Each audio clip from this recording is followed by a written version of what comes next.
Welcome to Momentum Monday. Today is May 14th, 2023. Happy Mother's Day to all mothers in the US. How was your day, Howard? Fabulous. I went to see the Blackberry movie. Very interesting. Some stuff I didn't know. I was back then. I loved the product and probably owned the stock at some point during the momentum run, and it's a really interesting story. And then I went for a bike ride, watched some hoops. How's Sofia, Bulgaria? I mean, the weather has been kind of colder than usual for the season, but other than that, it's a lot of fun seeing Good. friends, catching up with friends. What was the symbol of BlackBerry nowadays? I forgot. Maybe BB? BB. Oh, BB, yeah, they changed it a few times. It used to be what used to be Research in Motion back in the time. Yeah, it's still got cult following. Okay, so this was the big move here from 2 to 140, well, 70 times. They cover the movie. Yeah, the movie covers pretty much. They got caught with like options scandal repricing. The CEO and one of the founders sold right at the top. The other ones kind of got in trouble and wrote it down. Pretty interesting. And then the iPhone You can just see when the iPhone launched and the deal with AT&T. around here. Yeah. Yeah. And it's just amazing. It's kind of like when you see my documentary and you see Elon Musk and Dogecoin when he appeared on Saturday Night Live. That was kind of the top of Dogecoin. All right, so what do we got? All right, so last week we got the April consumer price inflation report. It came at 4.9, estimates were 5%, month over month was 0.4. So just as expected, inflation continues to slowly come down. The market has been expecting that and pricing that so far year to date. And this is why we're seeing tech stocks in general outperforming anything else, and mega caps outperforming small caps. So anything really, really sensitive to inflation was hit last week, like all the metals and energy, took a dive after the report. Wow. And at the same time, technology is just doing much better, just going sideways, holding above the 20, 50, 200-day moving average. I know that everyone is talking about the 7 stocks holding the market, propping the market up, like all It's the always that case. Even I'm talking about, but through history. All the mega caps. But here I'm showing you the Nasdaq Composite, which has more than 3,000 stocks, tech stocks, mostly non-financial stocks, and as you can see, it's in an uptrend. From a short-term perspective, it's about the rising 20, 50, and 200-day moving average. So it's not just the 7 big stocks. Obviously, they're the big winners and the most liquid names that everyone knows and trades. But there are other names, obviously. It's been a bifurcated market. They've been good setups for both bulls and bears. On the bullish side, it's mostly just the usual mega caps. AMD, which is like the new one of the new AI plays, especially after, I don't know if that's still true, if Microsoft announced that they'll be helping financially AMD to accelerate their push into AI processors. Yes, they are.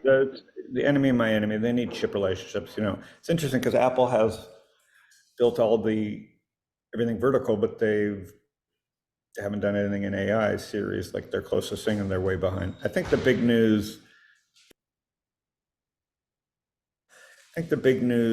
is this week was Google.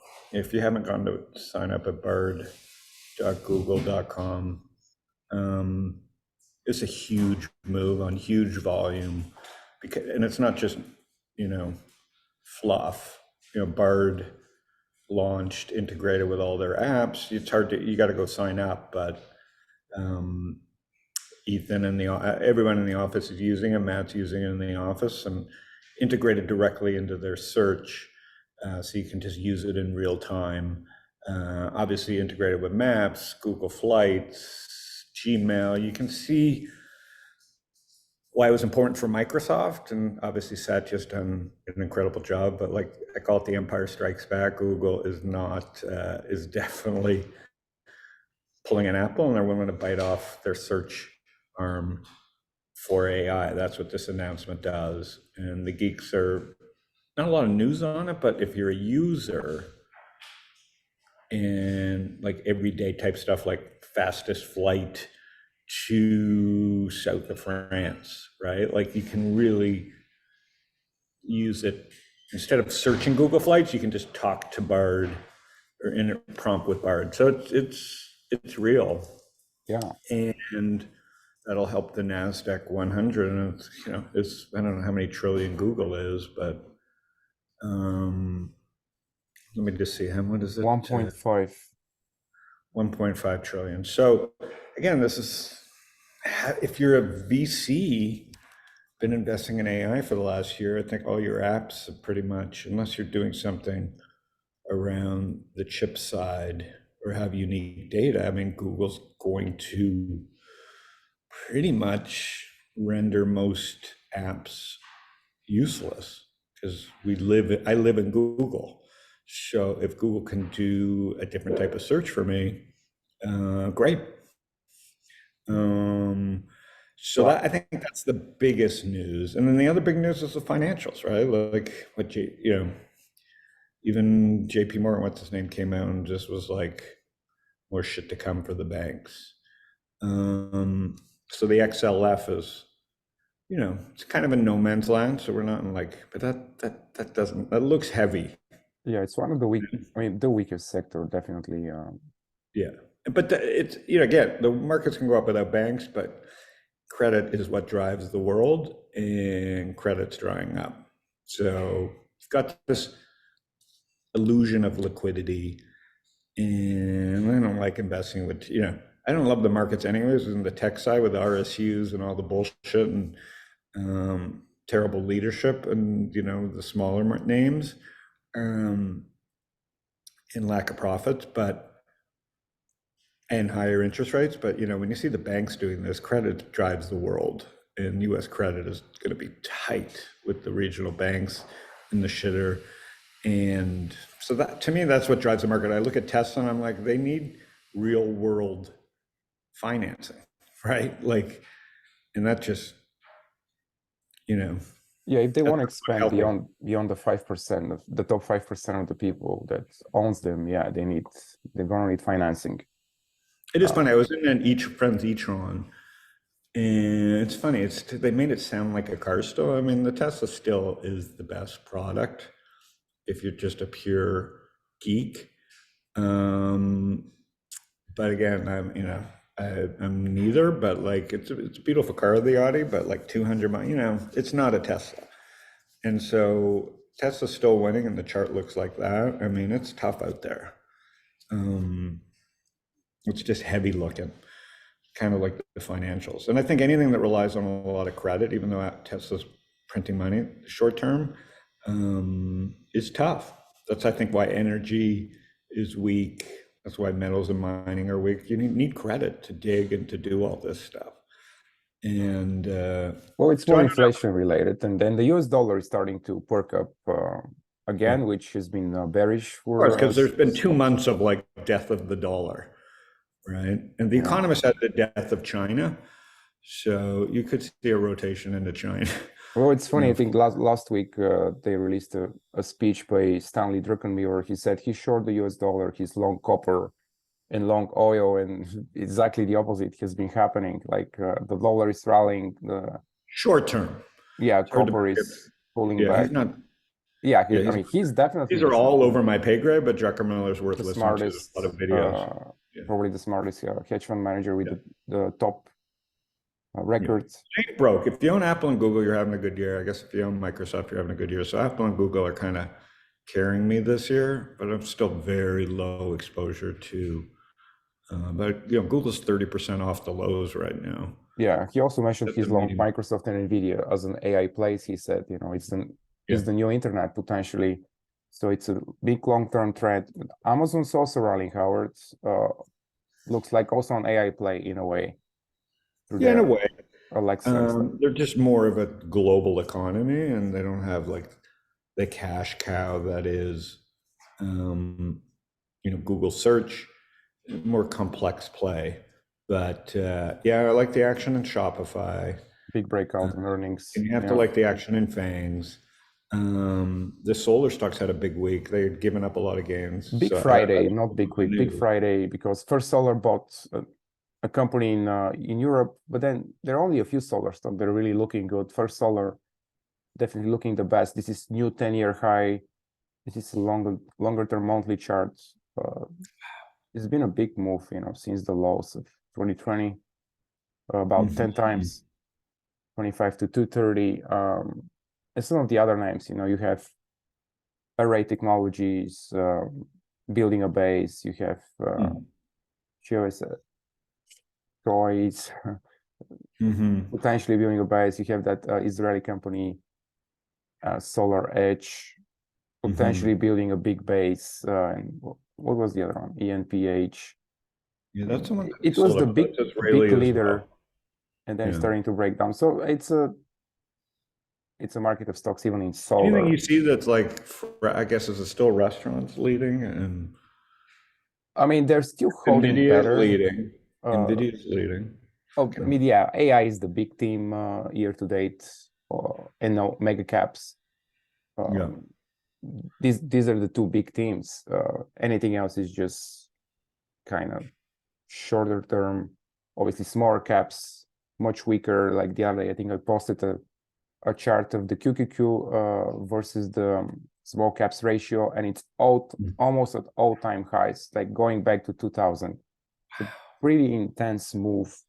Just Mhm. uh, those few mega caps are really doing I the think heavy the lifting. regionals are dragging down the small caps. So, but still, it is what it Not is. It's an only, index. I mean, and biotech has been doing relatively well, like very significant bounce here from the Mhm. bottom. But then Uh, you see like ARCs, and it's just still a mess. Like, I don't know. It's just, and it's like Robinhood made a profit and still got hammered. It's just companies just hate it, or there's something but they're just, people don't trust that brand. Bitcoin So, pulled back, then anything related to Bitcoin also is pulling back. Here we have MSTR, we also have the miners, interesting. Riot and Mara. Okay. Yep. So still a lot of volatility out there. Even though the VIX is still well under 20. Yeah, yeah, Yeah. between the sectors, definitely a lot I of guess sector people are just rotation. confident because most people own the S&P and it's had a good year. I mean, up 8%, not bad, even though the treasuries are yielding 5. It'll be interesting to see what could happen with the debt ceiling, because if you Mhm. remember back in the summer of 2011, when they did raise it, and then the US debt was downgraded for a short period of time, it was a big surprise at the time. We had a pretty significant sell-off. US stocks fell 20% in 2 weeks. Treasuries rallied 20% in 2 weeks. Gold rallied Hmm. too.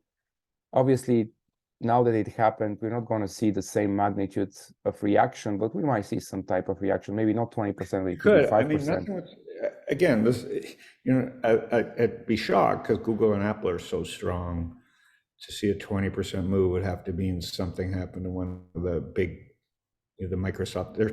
It's not just one company, right? These are like four massive companies. And then you throw in NVIDIA, so you got five massive tech companies, and they're competitive with each other, Yeah. and their market's just growing. And then Berkshire's still strong. So it's just, I The don't know big what, companies are doing really well. Yeah.